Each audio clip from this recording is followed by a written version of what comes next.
This Hello. is Marley. And this is Scruffy. And this is Hitbox. Yes, season 2. Season 2. Episode... Never mind. Scruffy, why don't you introduce our guest? Yes, today we have a special guest by the name of Static. Why don't you say hello? Hello, everybody. I'm Static. And today we have a pretty special deviation from our normal topics. Yeah, you could argue that it is something that perhaps inspired some of our normal topics. But... Yes, absolutely so. Mm-hmm. Today we are going to talk about tabletop games. Woo! Specifically Dungeons and Dragons. The classic. Yes, D&D. Yeah. Of which Marley and I are both in D&D campaigns right now. Mm-hmm. And Static here is actually the DM, what does DM stand Dungeon for? Master. Dungeon Master, thank you. Slipped my mind. Static is the Dungeon Master for my own campaign, which means that he gets to make all the decisions about how the story goes. I guess we should just talk a little bit about how D&D works. Yeah, absolutely. So in kind of like in an RPG, you're creating this character, and you have a lot of different customization options about that. You get to choose their backstory, their looks, their class, which is the sort of tools that they're best with and the sort of spells that they can learn.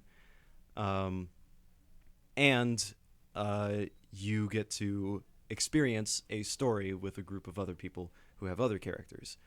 Mm-hmm. And the Dungeon Master controls that story. They write it. It can change at any moment. And it's kind of just like, not improv, but prepared real-time storytelling. Yeah, it's like a mixture of improv and... Well, I actually know a lot about the origins of Dungeons and Dragons. I read a very mediocre book on it, but then I just looked it up on my own for fun in my free time. And it comes from, like most board games, war games, which were strategic games played by like generals and soldiers. Mm-hmm. But then after that, played by like history enthusiasts, basically, to recreate famous battles. Yeah. And in the 60s, a guy named Gary Gygax, or Gygax, I'm not sure how to pronounce his last name. It's Gygax, okay, created Dungeons and Dragons based off of that. So it has well, it's not that weird because a lot of board games are based in that history, if you go all the way back. But it's deeply rooted in strategy. yeah, it is a which is part of what makes it really fun and fulfilling. It's not just sort of, I would argue that's what makes it that's what deviates it from like improv, in my opinion, because you're working off of a system of rules and right. There's a system when it comes to fighting in D&D that is very based off of strategy. And essentially the Dungeon Master and all of the players are playing against each other, trying to one-up each other strategically. But there's also a strategy outside of combat, which is the strategy of diplomacy with other people, just talking with other people, investigating things in the right way, and choosing the right paths on a branching story. Or if you're evil, the wrong ones. Yes, yes. If you truly want to terrorize your DM, the wrong ones. Yes. Yeah. I've got to ask Static, if you were teaching someone about what D&D is, what would be like one or two really important things that you need to make sure they know? Number one, as a DM, almost everything you ever plan for will never go as you plan it. As you guys were saying, it is, honestly, as a DM, Dungeon Master, however you want to call it, a lot of it is actually kind of improv, because no matter how much planning we do, there's always going to be those situations where people just completely catch you off guard with some of the stuff that they do. So examples of that in Scruffy and mine in our game, we had a rogue who the party all together were visiting this northern region of my world, and they went into this 7-Eleven knockoff store that I branded 812. Love it. And we spent a good, I think, 10 to 15 minutes with this monkey rogue, and there was an actual official character race for it. I can't remember what it is, but it was basically monkey-like. And he basically robbed that place of all of its beef jerky, disguised himself as an old man using a magical item I had given him, and then used that to escape. And Right. And he told the clerk that someone had just stolen everything. Yes. So he like- pulled off this huge swindle that was not really part of the major story or anything. It was just for everyone in the group. Mhm. It came completely out of left field. Yes.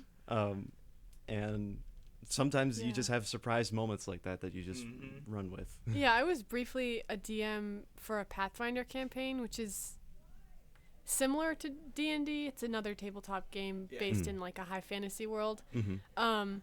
And it was my first time ever, so I wasn't great at it, but I'd set up this like circus murder mystery kind of situation.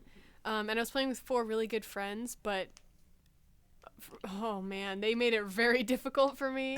And I had one player who would just constantly try to like purposefully mess things up, and then I had one player who would kind of accidentally figure things out that I hadn't meant them to figure out for a long time. And then I had one player who we were in the middle of this sort of big like emotional scene, and I turned to her and I was like, okay, like I addressed the group, like, what do you guys want to do? And she was just like, well, I'm gonna bite the guy. And I was like, excuse me? She's like, I'm going to bite him. And I was like, all right, I did not prepare for this one, but here we go. So There you go. Yeah. some fun stuff can happen. Yeah, Uh-huh.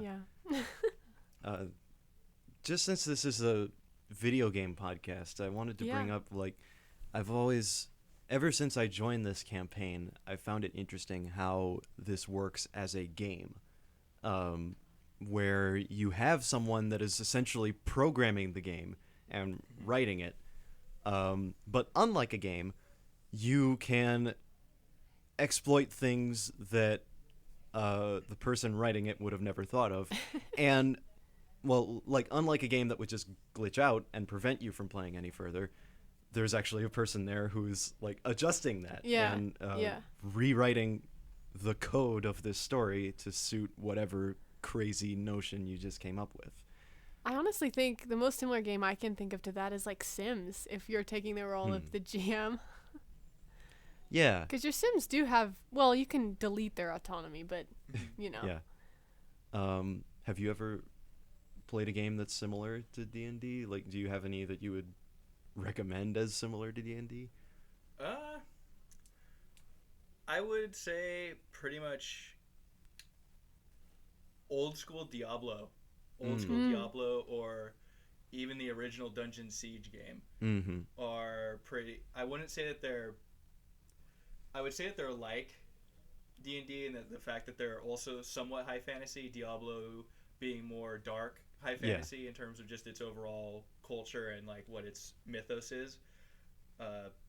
Dungeon Siege, however, is a lot more like it in that there are dwarves, gnomes, and stuff like that, but none of them have that dice element or the full-on role-playing aspect here. It's more of the role-playing in terms of I'm going to choose how my character develops into a nature mage or a combat mage, or I'm going to make them a sword fighter or a staff fighter type thing like that. Yeah. I've heard Divinity Original Sin is really, I think they even have, the second one even has a D&D mode. I've picked up that game recently, Oh. and it is very similar. It's definitely trying to emulate the experience of D&D, where you have like it gives you choices for every piece of dialogue you give. So like it tries to in the limited world of a video game, it tries to simulate what you could do in D&D.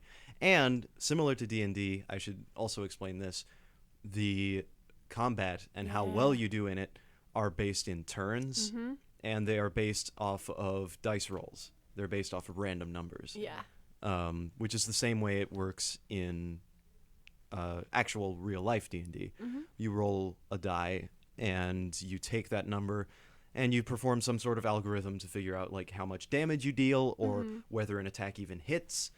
Yeah. Or yeah. Yeah, and it's not all luck too. Like over Right. the course of the campaign, or built into your character based on like your race. So like, are you an elf? Are you a human? Are you a dwarf? In your class, like, are you rogue? It's you know, I'm a rogue, so that's the only one I thought of. Anyway, you have different advantages and disadvantages and built-in stat boosts or negatives. And Yeah. So there's a little bit of like. You know this is what you are, but there's so much element of random that it's super fun. Yeah. And scary. And then, at least in our campaign, there are also moments outside of combat where Static will ask someone to perform a dice roll just to check if they can do anything. If they ask the DM to perform some sort of action, usually that the DM didn't expect, then the DM will say, like, make an intelligence check, or make help me out here. What was acrobatics roll? Like, Yeah, there's yeah. a big old set of skills that your various stats get plugged into, and you can choose to be proficient in certain ones and whatnot. Basically, those are what you would ask for. So, example being the rogue from earlier. In order to get out as the old man, I believe, he climbed up on the roof. Yeah. And so for some creatures who have natural climbing speeds, there's no point because they have a natural climbing speed. It doesn't make sense. Mm-hmm. But for just normal earthbound or groundbound characters who don't have a special ability like claws or a way to actually climb, they would need to have some form of way of doing that. And so having them roll like an acrobatics check or even just a dexterity check, which would be using just the stat itself and no other bonuses, Right. Determine how likely they are to succeed or fail. Yeah. And something I really like about the way you handle the games is that once that is rolled, you don't just say, oh, okay, you made it up the roof. Like, you describe how he makes it up the roof based on that number, which is excellent. That's one of the great things about D&D that I think brings it back a little bit to like the idea of improv, is that there's a level of performance happening. And it's really funny. Everyone gets a chance, and actually it's nice even if you're not someone who likes performing. It's sort of an incredible chance because you're embodying a different character who's embodying a lie sometimes. So it's sort of multiple levels of falsity that you can actually have fun with. Right. But the DM's actually telling a story, so to see it without actually seeing it, you have to hear about it. Exactly. Which is fantastic. Yeah. And that comes with embodying the character to Yeah. the best of your ability. Yeah. Like I actually have a branch point for that kind of.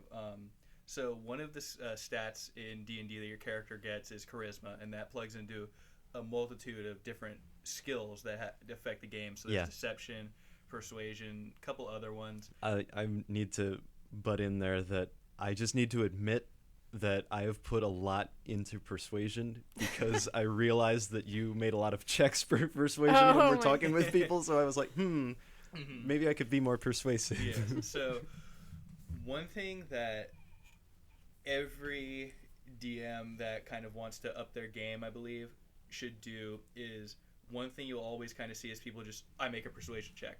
And so that is really, I guess, boring to me because you wouldn't run up to somebody and just say, I make a persuasion check, right? Right. So the way that I run it is you have to you have to actually say something that would lead to the person being persuaded, and then I'll tell you, oh, go ahead and make a persuasion roll. Gotcha. So it adds into the whole role play asset, the improv and getting into character and bringing out those funny moments, because sometimes I'll be caught completely off guard and it won't even be a persuasion check. It might just be a general I'm going to have the actual NPC roll to see if they want to continue conversating with you after that spiel of nonsense. Yeah. That is one thing I would definitely recommend for anybody out there is as a player or as a DM is don't just fall back on the make a persuasion check or a persuasion roll.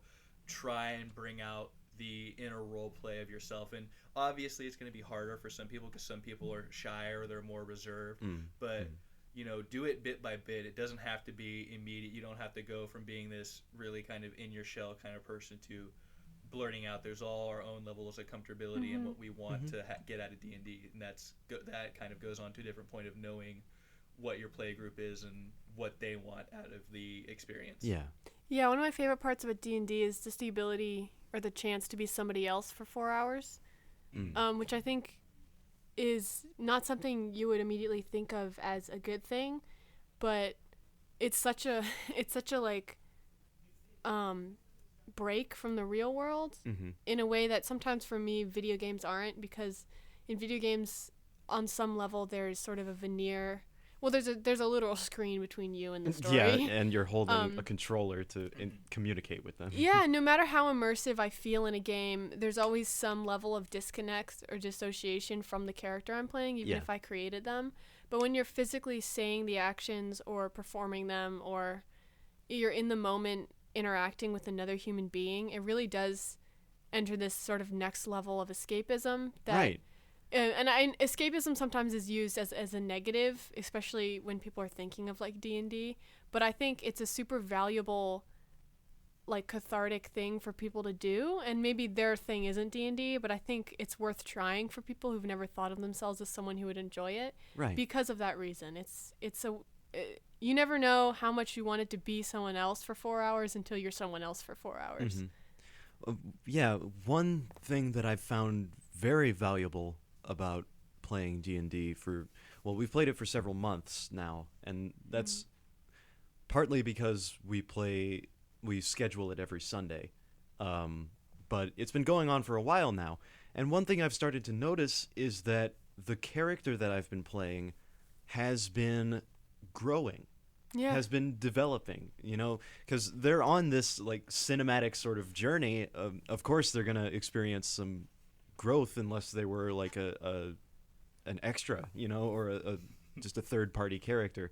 But this character actually gets to change and even sometimes defy what I initially wrote down on his character creation sheet, which is something that I feel you either couldn't do in a video game or that would be very bottlenecked in a video game, because there's only so much that you can fit on the disc, so to speak. Which this is probably a good segue to talk about our characters. For us, it could be the ones we play as, and Static, it could be one of you've played as, or your favorite NPC you've created, or because characters make the campaign. And it's just one of the most fun things like I've ever done is playing D&D and creating a character and being this character with a group of other people being other characters. Absolutely. Yeah. So, do you want to go first and describe your... Sure, I can go first. Sweet, let's do it. Yeah, so I've been in 3 campaigns now. I'll talk about my most recent one. Shout out to our amazing DM, Chris Brosnan. He's fantastic. So my character in this campaign, I'm an elf, rogue, and my name is Kashi, which is a cereal brand, yes. We will not discuss that. By the way, elf is your race as a character, and then rogue is your class or the type of stuff that you're good at, and your kind of background. Yeah, and I'm specifically a wood elf, but that doesn't matter quite as much. And then my background for my class is I was a street urchin, and I grew up in sort of like a gang of thieves in this town that's known for its books, and I'm not gonna. Well, I don't really want to give away my whole backstory. I want to be a little mysterious because my character's a little mysterious. Sure. But the basis of it is, at some point in my life, I was split up from this group of thieves, and ever since I've felt betrayed by them. And so at some point I've gone on a search for them, looking for them, and I've met up with the other characters in the campaign, and we all experienced one bizarre event together, which is that we were on a boat bound for the same city. It was hit by lightning, and suddenly it's 5 years later and we're on an island we don't recognize. I I don't think I'd do justice to how good Chris's story is by trying to explain it. But that's the basis of it. And the thing I really like about Kashi is he's mean in ways he doesn't intend to be mean, because he's not an evil character. I'm playing neutral good. So Oh, yeah. Oh yeah, alignments. We haven't even talked about alignments. There are several alignments that are Yeah. essentially guidelines for how your character might act. Yeah. And you might have seen this before. It's a 3x3 grid of your level of good versus evil morality, and your level of abidance to the law. Law versus chaos. Yeah, I guess yeah. is yeah. So you can be like lawful good, which means you follow the law and you try to be a good person. You can also be chaotic good, which means you are a good person at heart, but you don't necessarily follow the law. Or the law could be a law you make yourself too. Yes. It could be like your own moral code. Yeah, which that's could true. be Yeah. yeah. Yeah. And then you could also be evil. You could be lawful evil, which It's like a cop. It's politician. gotcha. Yeah. Gotcha. Essentially, think somebody who bad at heart but will manipulate the laws in Yeah. order to get what they want, whether that be greed or, in some cases of D&D monsters, souls, treasure, Yeah. Gotcha. other things like that. Yeah. And then there could be like evil or chaotic evil, Ooh. which is just wanting to see the world burn. Yeah. And then there's like the middle category, which is neutral, Yes. which is the hardest to play, I would argue. It's difficult. Yeah. I'll talk about that more later. Yeah, But that's alignments in a nutshell. Yeah, so Kashi's neutral good. He has a disdain for the law and authority and royals, but not so much that it bothers him. He more than that, he's sort of self-preserving, but he wants to see the good in people, and he's fiercely loyal to his friends while still hoping to maintain a distance just in case he loses them, basically. And the first thing in his life is, how am I going to survive this? Which makes him a little complicated. But he's unintentionally mean sometimes because his charisma stats are not amazing. I've put a lot of energy into being a really stealthy, efficient fighter, and being really good at like lockpicking and thievery, because that's his background. And the stat I let fall behind a little bit was charisma, and I played this actually because I wanted to do that, and it has pretty funny results, especially when he actually succeeds at something. Because even when he does succeed at being quote unquote charismatic, it's sort of in a clunky, weird way. Awkwardly charismatic. Yeah, awkwardly charismatic, or like he'll be mean to someone he actually likes, and other mean people will like him, you know. So he's got this sort of element of awkwardness that makes him, to me, appealing. But yeah, he's got this backstory he's always trying to keep hidden, and then he actually has a pet cat named Biscuit, who's his best friend. Takes her with him everywhere, but Biscuit isn't able to like attack or anything. Yeah. Biscuit's just a pet, because you can have like companion animals. Shout out to the ranger. But yeah, so that's Kashi's sort of situation. Like I said, my go-to weapon of choice is a short bow. If I get into a tree or a tall building or in some shadows, I do massive damage. I'm very, very good when there's stealth involved. Yeah. Not so great on the armor and HP because, you know, I can't have clunky armor if I'm sneaking around. But yeah, he balances really, really in a really funny way with the other characters in the campaign. Good. And Good. it's really fun to play him against the other personalities we have. And I like almost wish we had our whole groups with us so we could actually talk, but Explore the dynamics. yeah, exactly. But Someday. But yeah. Someday. Yeah, that's like so that's Kashi. That's yeah. Kashi. All right. So I suppose I'll go next if that's okay. Yeah, go ahead. I am currently, I've only ever played one character. Well, no, that's not true. I've played two characters so far, but I'm going to talk about the one that I've played the most and the one that I've like focused on developing the most, which is Kite, who is this tabaxi bard. So tabaxi is like this race of cat-like people. They're built like people, but they have the complexion of different races of cats, and that gives them the ability to see in dim light, or see farther in dim light. That gives them claws, which they can attack. Are they kind of like Kachi? Yes. Okay. They're very Yes. much the Okay. Khajiits of D&D. Cool. If you don't know, it's Elder Scrolls games. Khajiit is basically what Basically Scruffy that, just described. Yes, Yeah. yes. Or And Cats the musical, if you want. Go ahead. Goodness. Great. Now I have that I'm image sorry. in I'm my sorry. Keep going. But he is specifically based off of a Bengal tiger. Oh. And he is also a bard, which is a musical entertainer Yeah. who travels the world singing songs and telling lore and entertaining. And Kite has an interesting backstory that I wrote around his main instrument, which is the accordion.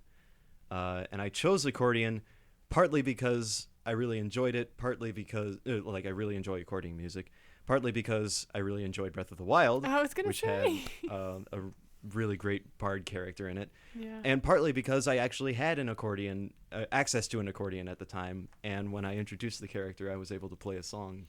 It went accordion to plan. You're welcome. Yes. I'll be here all night. I've got to use that somewhere. So anyway, yeah, he's this bard character with an accordion, and I'm gonna go ahead and switch to his voice to tell Oh, his backstory. yes. Please do. So he sort of has this, like, I think of it as an English librarian sort of voice. He comes from a town on a giant mushroom that towers into the air.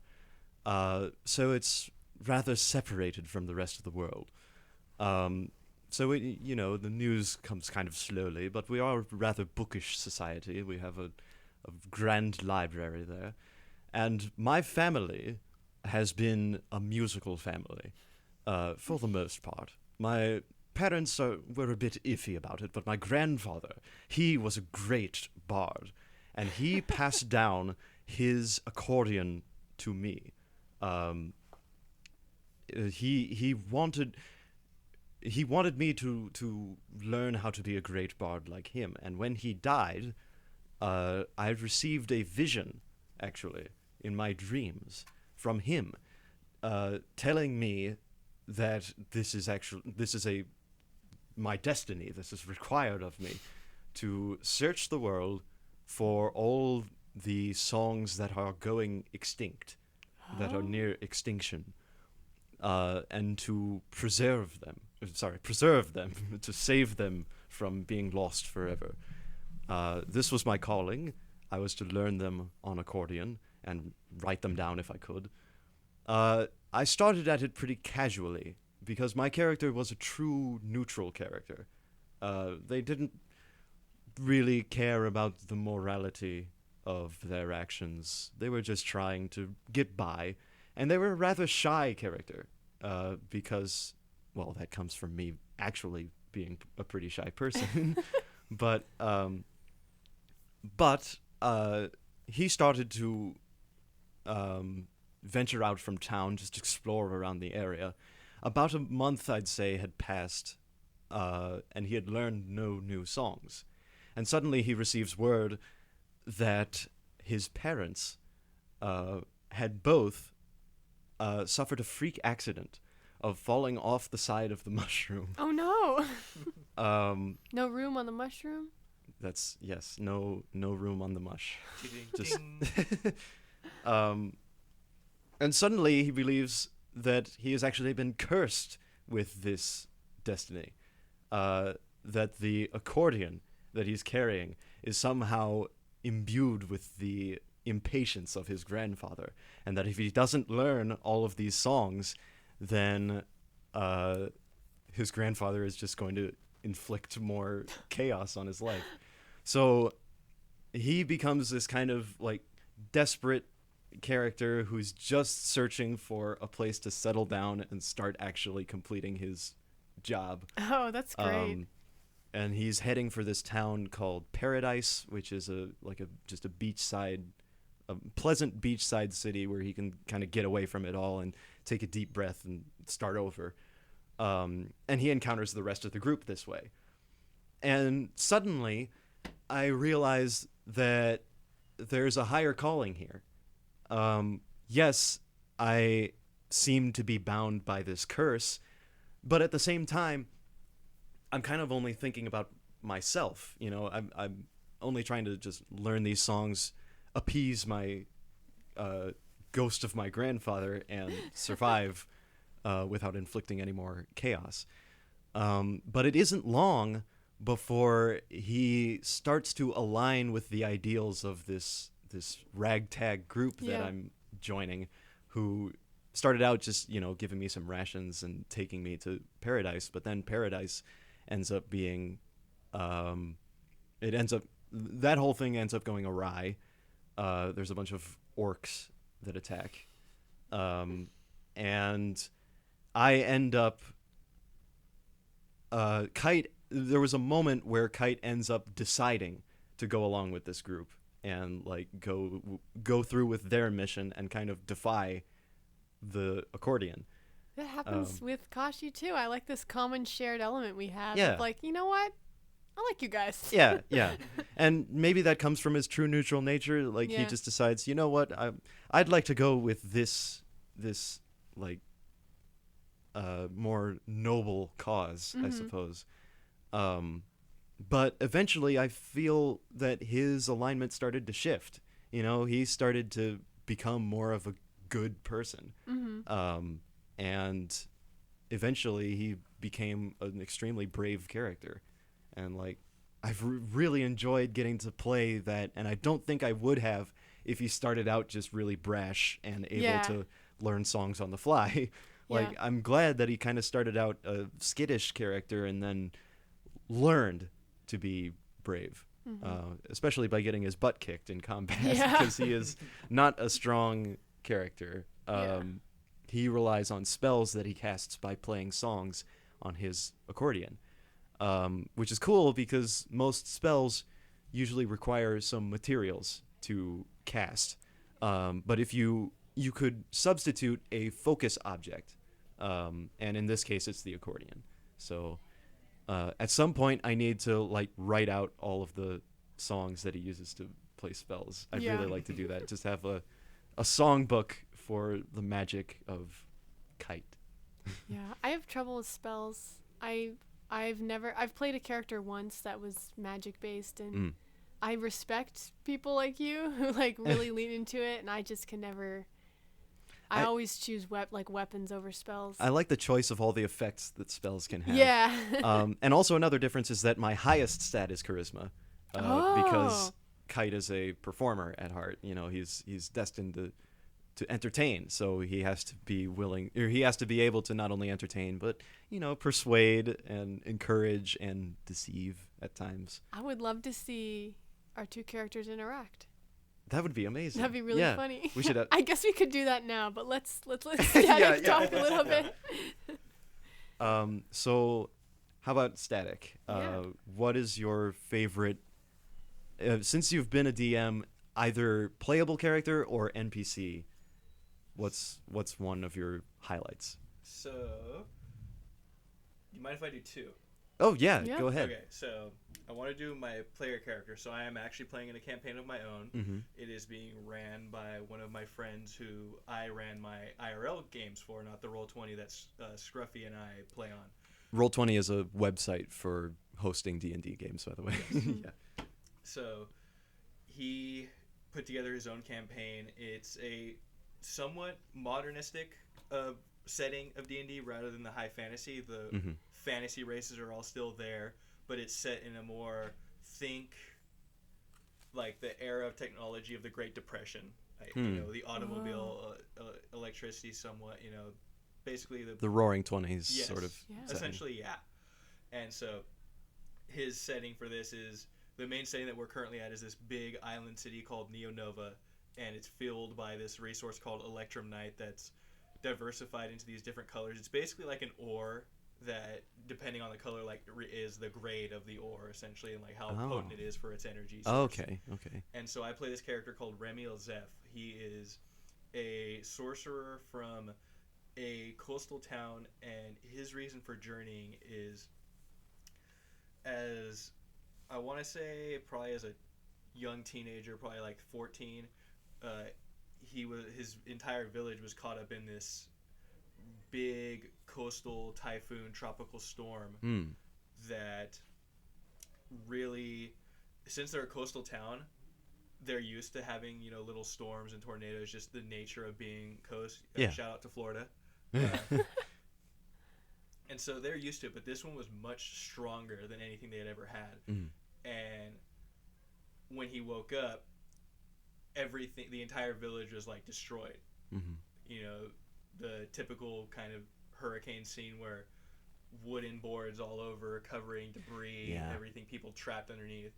But while he was also unconscious, he had this vision of him being swept up into the eye of this storm and seeing this massive, gigantic creature inside. And basically, it looked at him, and ever since then, he's had this like gauntlet with this, not lumbering, but just a like medium-sized chunk of this greenish crystal inside of this gauntlet. And that is the source for his sorcerer powers. And basically, it's whatever creature was inside of that typhoon imprinted upon him some of its magical powers, and so therefore that's how he has access to the power. So for people who are unaware, there's a couple different spellcasting classes in D&D. There's the wizard, the bard, as Scruffy mentioned, the sorcerer, the warlock, and there's a couple other ones like the druid and the ranger, paladin, and cleric. So the main there's a lot. The main things that set these ones apart are the cleric and the paladin, get them from worshiping a deity of some sorts, whether it be a god, evil or good, or some sort of holy figure like an angel or a demonic figure like a Baelor or some other form of devil or fiend. The ranger and the druid get them via their close connection with nature. That's why they can manipulate the plants, and that's why a lot of their spells are plant or nature based. So the wizard gets his spells through meticulous, tedious, long periods of study. The sorcerer, on the other hand, gets theirs innately, whether it be through a magical bloodline, so they're from a long line of spellcasters and it's just innately inside of them. So whereas the wizard is the work hard, no play at all, I have to get this done to get my powers, I work hard for it. The sorcerer is the no work, all play. Basically, I have this innate gift. Right. Legacy kid. So the sorcerer is the Merlin, the wizard is the Harry Potter sort of character. The sorcerer is the kid going by in the nice little car with flipping the bird, essentially. And somebody else who's on the sidewalk. My daddy bought me this car. Essentially, yes. So that's kind of his story, and the way that I played him is like Kite, very shy at first, but he's very inquisitive to learn about the world because he wants to learn knowledge about whatever. He wants to basically find this creature that imprinted on him, because that crystal that is the source of it, that helps emulate part of his powers, is every now and again will flash and will send him into this hazy vision where he views this monstrous roaring creature basically destroying the world, and he basically believes that he has a connection to whatever this creature is, whether it's the thing that gave him his powers, whether that's its apostle or like its vessel. So his idea is, I want to scour the world for knowledge, try and find this creature, and prevent this future from becoming itself. Think X-Men Apocalypse. Don't let Apocalypse out. Oh wait, we let him out. Oops. Love the X-Men. And then great. I just said great. Okay. I thought you were gonna brand. Okay. Oh no. So, and then for the NPCs, I'm actually going to use one from my IRL game. I'm sorry, my Roll20 people. I love all of our NPCs, but I have this NPC, and now a lot of my NPCs in my earlier IRL games were various forms of memes or just inside jokes that me and my friends did. So this character was a fire newt, and fire newts are are basically these little tiny gecko volcano lizard creatures that their actual culture is very barbaric and brutish in terms that they're warmongers, and they will raid villages and bring people back and then eat them, or if they don't eat them, they basically toss them into a volcano as a sacrifice to their fire god. Sounds totally cool and normal. So I wanted to branch out on this and make him, because in all honesty, they're actually like, their face are just like so adorable. Like they are they're adorable little killers. And at the time, me and my friends were very hopped up on like the meme videos of like the Lazy Town songs, like the mine song, but every mine is stingy in the C note or something like that. Right. Really, Yeah. Really stupid. That was like, what, 2 years ago or last year? Oh yeah, I want to say at least a couple. Yeah. Yeah, it was like 2 or 3. At least a few. Excuse me. I guess a couple is 2. We have to be meme historians as modern artists. Yeah. You can't escape that if you're Not our anymore. age. Is everywhere. Yeah. So, one of the videos that I watched was the mine song, but every mine is replaced with Pingu. Oh, I love Pingu. Oh my god, unironically, I love Pingu. I have a Pingu is Pingu great. T-shirt. Pingu saved anime. Oh. That itself is a meme. Pingu in the city, for those of you who are curious, it's just a gigantic meme. Oh my god, I'm not going to go into the history of Pingu, but I really could. I'm going to let you keep talking. I fucking love Pingu. So, this fire newt NPC, which I dubbed Newt Newt, Oh. basically, all he would do... Noot, noot. All he would do was respond with Newt Newt to your questions, and he was the first mate of this not pirate but just a general like naval captain. His name was Captain Longtime, and he got that name because he ended almost every single thing with long time. Oh, our journey there is going to take a long time. Stuff, and so just That's great. My players came up with that name. I came up with Newt Newt though, and so he was basically this just adorable little lizard who could like cast like 8th level spells, and just it was basically like the Dragon Ball, like storing up power and then Newt Newt. Oh, Just, fantastic. like lightning storm, and he was just so adorable. And like what I ended up headcanoning in the end of our IRL game was that him and Longtime were actually like gods taking like a human form. But they didn't want to like give themselves away, so they took like the most ridiculous forms that they could think of. So for Wouldn't that give them away? That was a fire newt. But you know, chain lightning and God. like 9th level lightning storms and fireballs, and you know, I think I even gave him a power word kill at one point. He just straight up like said "be gone" to somebody. Oh my God. He is Goodness. out of there. I'm going to get a little like I'm going to segue into being like a little geeky here in that I love when D&D references real life folklore, because newts traditionally in like Western European folklore are associated with dragons and fire, because they're kind of immune to fire in a lot of ways. They're water-based amphibians, but also people weren't sure what they were for a long time because they're not a lizard.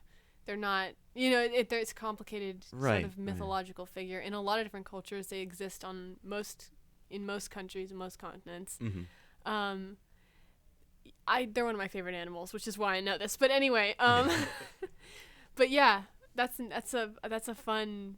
I didn't even know they had them in the game as those little creatures. That's awesome. They're in Volo's Guide to Monsters, and it's in the bestiary section, so it's really up to your DM if he has the book, if he wants to let you read through that. Yeah. Because it has some player character. That's actually where the Tabaxi race comes from, is that book. Oh, okay. So it has a little bit for the player, but it has a lot for the DM as well. So it's kind of a mix. I let people go.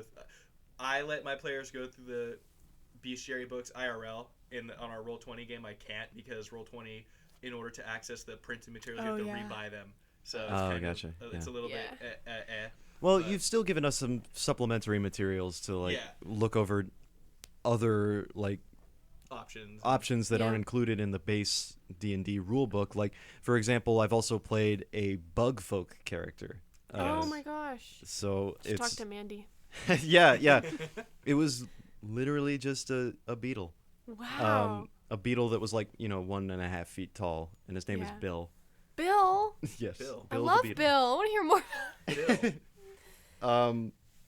But yeah, I guess that, like, the thing about supplementary materials is a good segue to ask Static here about the process of DMing. Yeah. Like, let me start off with just, like, what is the most fun part of being a DM, and what is the most challenging part of being a DM? And maybe do those intersect? Those definitely do intersect. So, honestly, it's a little bit of both the preparation and the actual playing, because, as I mentioned earlier in the beginning, you never know what the players are actually going to do Right. on an individual basis. Sometimes a player may be like really on their game a session and like completely elevate it. Sometimes the whole party is just really feeling down, so you have to kind of bring down your level of intensity or interaction to match that. That way it doesn't feel like you're getting burnt out and then the players get burnt out as a side effect. So it's all just in a matter of preparation and just actually playing. Like, I love getting to sit there on my computer and type up session notes on how I want things to go, possibilities of things that can be said, possibilities of what you guys can do.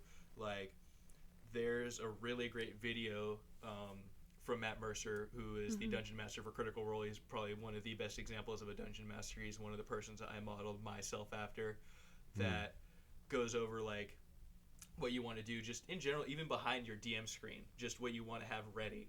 But his note-taking, and he's posted examples of it, just how meticulous and, like, thought out he is with things and the stuff that doesn't get used. So there's an example where he's going through his binder and there's 6 pages that he just didn't use for a single session.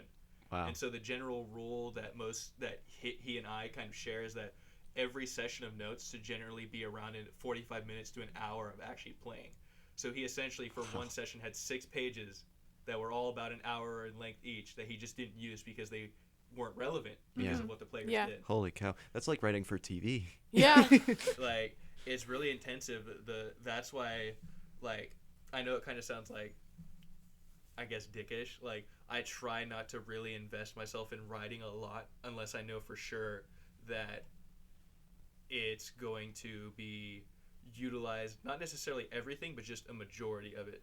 So that way I don't have to spend as much time necessarily writing stuff that doesn't go anywhere, because, you know, as individuals, our time is always limited in terms of what we have to do in a day-to-day basis. So you don't want to spend 5 hours writing stuff and then only 1 hour of that actually matters. You're streamlining the kill your darlings process. That's that's smart. So it's like I will always write and jot down notes of just generally like what I want to do, but it's mostly 1 to 2 pages of general notes, not plan by plan, process by process, stage by stage. And then when it comes to actual game time, it's, you know, going off of that, and then, oh, hey, they branched off. Now I have to kind of not necessarily ditch this entire part, but how can I move it? So that's another piece. Is think of your notes as pieces to a puzzle. And it's like, okay, do. Oh, wait, here, I hit a snag. How can I take this piece, replace it with something else, but then save it for later, and then I can integrate it? So it seems like it's a good practice to, like, not necessarily discard anything, just always have ideas, and if they don't get used, then maybe they can come in handy later. That's another thing is, like, so example, big boss battle in just a general campaign, and you have like a sub boss or a mini boss before your big boss that you really want to challenge the players with, but they find a way to completely bypass that. And yes, this will happen a lot, where encounters you will plan for, like, oh, they did something completely out of the blue, they cast a teleport spell or something like this, or there's a magical item that they found a use for, and now this guy's gone. Don't just, oh, that guy's gone completely. Maybe bring him back in the future, like, oh, you guys killed my master, I've gotten stronger, now I'm going to avenge him. And then let your players figure out how to deal with that, whether it be through combat. Maybe you can even negotiate with them and, like, talk him down, like, oh, your master wasn't the person you thought he was, or even continue to raise his aggression towards you, like insult the master and make him really angry. So maybe, you know, and that's just all kind of on the DM, like, depending on what people say to some of my NPCs, I'll have them fight worse, because you know, in real life, as Huh. you kind of start to get angry and you lose your focus, you start being less effective on things. Yeah. It's just in general, like procrastinating on a paper, just as you Mm-hmm. start to, as Wow. your mind wanders, it's like, oh, my writing's getting less effective. I'm not sentence fragments, Yeah. Yeah, archaic yeah. language, nothing good. Oh, now I got to redo that whole page. I didn't even know you were considering that. That's really cool. Mark of a good DM. Yeah, Yeah. absolutely. The other thing about DMing that I wanted to ask is that now you mentioned that players will choose something that completely negates what you wrote, but I know from talking to you that at some points you kind of encourage that. Yes. And I was wondering if you could speak a little on that, like why you encourage players to surprise you. So, as much fun it is to really sit down and write your own story, D&D isn't your story alone. Mm-hmm. It's your story plus what the other players around you make of your story and transform it into. Yeah. If you want to really make a big story and make a big world, that's the way you want it. There are plenty of other games that you can play. There's The Sims, like you brought up, where, in a more modern, without the fantasy. But there are other things that you can do to make that perfect world of yours. Yeah. That's why when I create worlds, I'm not trying to make this single vision in mind. I want to make a general thing with things for you guys to explore. Yeah. And then you shape the world around it, because that's how it works in real life. There's not just one single person's vision and then everything that they want goes to plan. Everybody else around that has to shape it. Yeah. So that's why I really encourage people to break the norm and, try and surprise me. Do things that, even if it's breaking a little bit of character, people have that in real life too, where somebody just completely goes against their nature. Right. Things like that happen. Nobody's robotic like and just completely set on one way of acting or believing in a certain practice. Right. So right. you always can have these moments where it's like, normally I'm really strict about my faith to this deity that gives me my powers, but I'm going to challenge them on this time and see what that leads me, and like that leads to some really great interactions with the warlock. So earlier I spoke about the warlock. The way that the warlock gets their powers as opposed to the other classes is they make a pact with an actual creature. So it's different from the sorcerer in that it's not handed down by a bloodline or imprinted on them. It's given to them as the price to being like the servant for this creature. So one of the main things of this is like Cthulhu culture and stuff like that. You worship this or serve this otherworldly void kind of creature that gives you powers in return for their will, doing their will. And so some of the greatest moments with those are when they actually defy the person giving them their power and say, I'm not going to do this. This is against my character. I don't care if you take my powers. I'm going to stand up for what I believe in and flip them the bird, essentially. Yeah. There have been some really, this has actually happened on Critical Role, Matt Mercer's own D&D game. And it is a bit spoilery, so I won't completely say everything, but the warlock does this, and it leads to some very interesting consequences and benefits. So a little bit of split 50-50 on, bad things happen, but good things happen. Right. So... Yeah, and that happens on the Adventure Zone, too, which is the Griffin McElroy's campaign, which is also a really great show to listen to. Yeah. Yeah. So. And that's the mark of a good story. Consequences always ripple out of these decisions, but there can be defining moments of a story when someone just says no, how about we do something else, and completely reshapes the flow. I would actually like to branch off of that. So a very recent example of this would have been in not our most recent game, but I think it was two or three sessions back. It was Marley and Scruffy's Roll20 game. They're nearing the conclusion of this game, and the queen, she's a tiefling named Suffering Pleasure. So the naming thing for tiefling is that they take on a virtue that they come to acknowledge as part of being part of themselves. So hope, suffering, pain. Tieflings are the edgy race of D&D, unfortunately, but challenge yourselves to make them not so edgy, or fully embrace it. Make it your challenge to make it edgy, but in a creative way. So she has become the queen of her empire, and this otherworldly creature has basically revealed itself to be her father and is saying, I'm going to destroy your world, and as a consequence, because your world is the birthing place of all the other worlds that encompass the multiverse, I'm going to destroy everything. And then it's a pretty existential threat that Yeah. we've run into. Like, this gets a lot bigger than Yeah. what Kite initially set out to Yeah. and then I'm going to rebirth it. So he Yeah. offers her a chance, like, come by my side and I'll kill everything, but I will return your world back to the way it was. It just, you'll have to serve under me, but you'll still get to keep your kingdom, what your stepfather, because she believed that the previous king was her pretty much was her father, but she is adopted.